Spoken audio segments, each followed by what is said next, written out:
handicapés n'a peut-être jamais été aussi essentiel. Jamais des chiffres.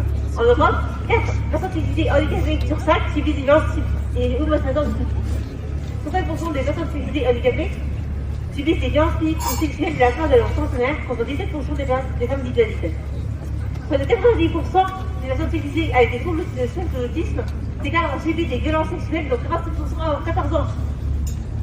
27% des personnes sexualisées sourdes ou malentendants déclarent avoir subi des violences au cours de leur vie. En 2024, 39% des femmes tuées par féminicide étaient en raison de la maladie et donc on peut imaginer en raison de handicap qui en découle. C'est-à-dire que 39% des féminicides étaient des anticides. Les enfants handicapés aussi sont plus fréquemment victimes de violences que les enfants adultes. Elles ont 3,6 fois plus de risque d'être victimes d'actes de violence physique qu'un autre enfant, qu'un enfant sans handicap. Elles ont presque 3 fois plus de risque d'être victimes de violences sexuelles que les enfants dans leur ensemble. 4,6 fois plus si c'est des enfants qui présentent des déficiences intellectuelles et 6 fois plus si c'est des enfants sexualisés.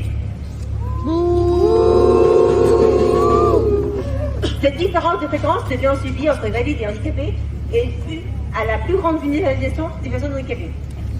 Les enfants placés en institution, enfants qui subissent des violences médicales dès leur plus jeune âge, enfants qui n'ont généralement pas le droit à l'éducation à la vie affective et sexuelle, et à qui on n'a jamais appris le concept de consentement, enfants qui ne seront jamais crus si elles parlent, ados à utérus qui sont stérilisés sans leur consentement, ce qui permet aussi de courir des viols dans l'institution, minorités de genre précarisées par des enfants à l'accès à leurs droits et par des aides sociales sous le seuil de pauvreté. Une société validiste qui les exclut et les isole.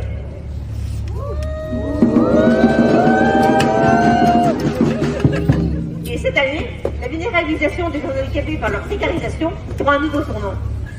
C'est sans aucun complexe que certains et certaines discutent à l'Assemblée de réduire l'accès aux affections de longue durée, de doubler les processus médicales, de réduire le financement des MDPH et j'en passe.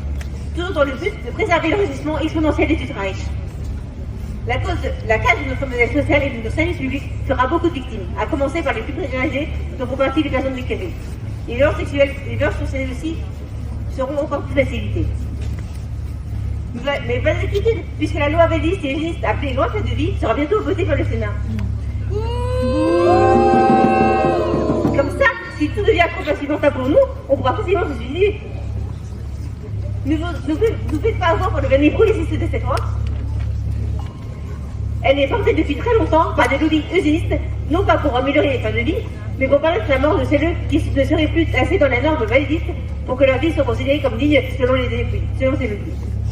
Si cette loi a un tel engouement aujourd'hui, c'est parce que les idées validistes n'ont jamais été aussi fortes. Mais aussi parce que l'État veut faire des économies en nous aidant à mourir plutôt. L'État veut faire des économies en nous aidant à mourir plutôt que de nous aider à vivre. Alors, rejoignez notre lutte, soutenez les causes antivalidistes, donnez vos voix en outre pour mieux faire entendre nos peurs et nos colères, pour faire tomber ce système capitaliste, patriarcal, raciste, répressif, enfantiste et transphobe, pétophobe et validiste qui brise tant de vie. Il est temps de nous révolter, nous tous entendre.